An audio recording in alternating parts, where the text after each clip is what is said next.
siège du FIGA, Fonds d'impulsion des garanties et d'accompagnement des petites et moyennes entreprises et artisanat en cet avant-midi du 16 novembre. Pour vous expliquer un peu... Dans la salle de réunion, Mounir Benguira, expert en développement du secteur privé et des PME, cadre du FIGA, avec deux de ses collègues, échange avec Dester Trésor Omono, CEO de Kosala. Au centre des discussions, les conditions d'une collaboration entre le FIGA et l'incubateur Kosala visant à créer une synergie d'action, notamment dans la formation et information des entrepreneurs, la facilitation de leur accès au marché public et privé. En fait, ce sont les objectifs communs d'accompagner la jeunesse congolaise en termes d'entrepreneuriat. C'est d'aboutir à encadrer le maximum de jeunes congolais. La collaboration va être sur l'impulsion comme sur le volet accompagnement. On est en train de voir avec tous les opérateurs, tous les partenaires, aussi bien le public comme privé, les niches de collaboration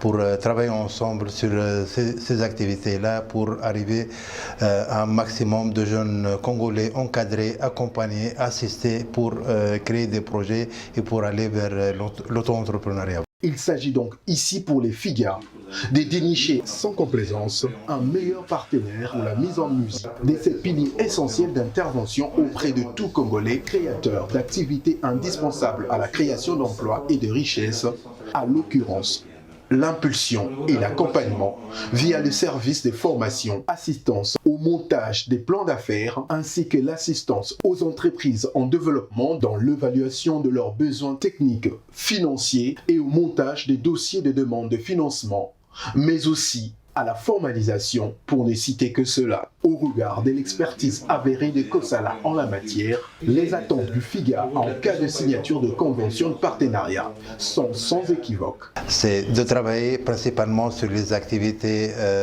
formation des entrepreneurs, accompagnement des entrepreneurs, l'élaboration des plans d'affaires, sur l'accompagnement à la formalisation des PME et surtout dans la phase post-création, c'est le suivi des entreprises parce qu'on le sait très bien, ce sont des statistiques mondiales.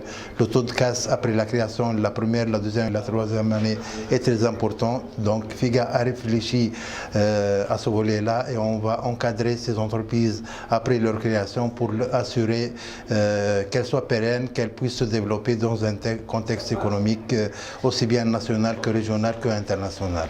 Les deux parties engagées dans la promotion et le développement de l'entrepreneuriat au Congo semblent n'avoir plus qu'une seule idée en tête, aller à la prochaine étape au profit des porteurs d'idées, des projets et des chefs d'entreprise. On va rapidement assurer les formations pour les structures partenaires et on a déjà commencé la collaboration et le travail, les résultats tomberont le plus tôt possible. Voilà.